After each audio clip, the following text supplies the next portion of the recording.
Hi everyone, and welcome to the 5-Minute Language YouTube channel. My name is Agnieszka, and today I'd like to talk to you about the topic of, are language courses or language classes worth your money, or are they a complete waste of your money? So it's a question that a lot of people ask me, and I think it's worth addressing it here. A lot of language learners jump at the idea of signing up for a language course because they think it's the ultimate solution to all of their language learning problems. And it's something that people do when they first start learning a language, but also when they get a little bit stuck and they think, maybe a language course will actually help me move forward. But is it actually worth it? The first tip I would give you when trying to decide whether to sign up for a language course is not to start by browsing different language courses that are available. So don't start with that idea that you need to sign up for a language course. Instead, I would encourage you to start with your own needs. So what is it exactly that you need help with?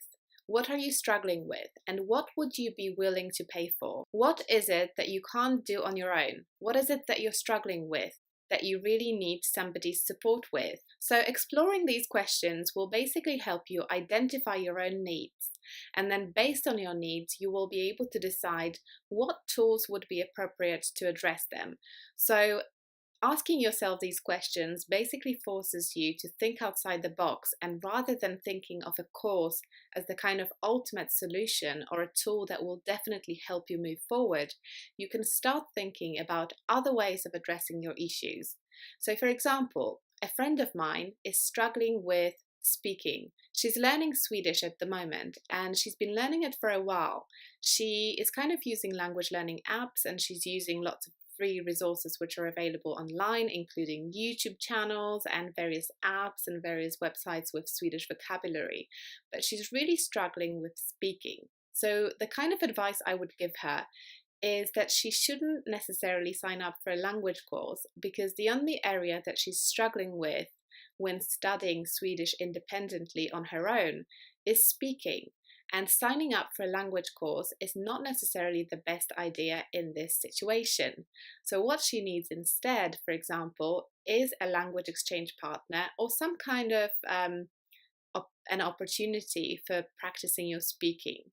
So I think a lot of language schools, especially the kind of offline language schools, basically try to attract students by saying that you've got X number of hours with a native speaker.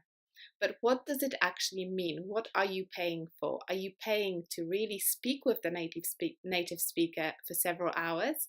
Or is that native speaker just going to deliver a lesson that could be delivered by, anybody, or that could be completed on your own at home? So often what I find is that those native speakers are not there to have one-to-one conversations with students during the whole lesson, but they also work with the students to supervise other activities such as grammar, listening, writing. And obviously these are things that you can probably do on your own. So if you're only struggling with speaking, I would definitely say think outside the box and try to find a different solution to your problem. Let's take another example. A friend of mine wants to learn German, and he's struggling a little bit because he's never learned a foreign language before. He's American and he only speaks English. So in this situation, I would probably suggest to him that he should sign up for a language course, because he's explored lots of different options. He's tried Duolingo, but he really doesn't understand how the process of learning a language works. So what do you actually do? What do you start with? Where do you find the resources? How do you memorize vocabulary? He doesn't have these skills, he doesn't have the knowledge because he's never done it before, and he's not a very independent learner. So signing up for a language course in this situation is probably a good idea.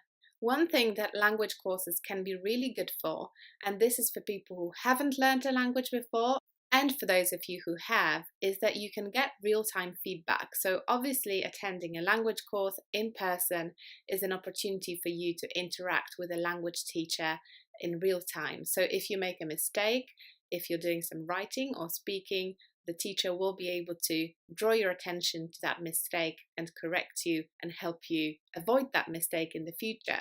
However, there are ways around it, and you can definitely study by yourself successfully at home without a teacher. You can sign up for language courses online, you can sign up for various kind of subscription services or pay for apps, and you can get that feedback that you would normally get from a teacher from language learning communities online. So if you join a Facebook group, or if you join a discussion forum, or even have conversations with people on YouTube, you might be able to get similar type of feedback from them. So there are obviously ways around it. Or you could find an exchange partner, so you can have conversations and your exchange partner will be able to provide some feedback on your pronunciation or your use of language or idioms and that kind of thing. But the real work really happens outside the classroom. So whether or not you're attending a language course, it's very important to do some learning independently.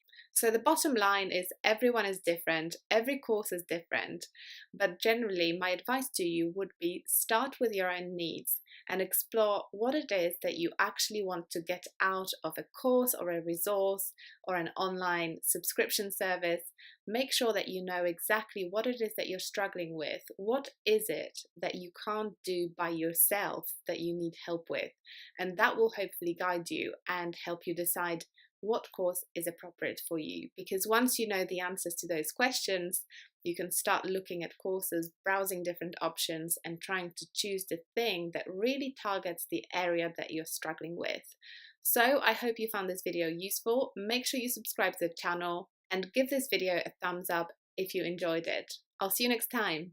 Bye!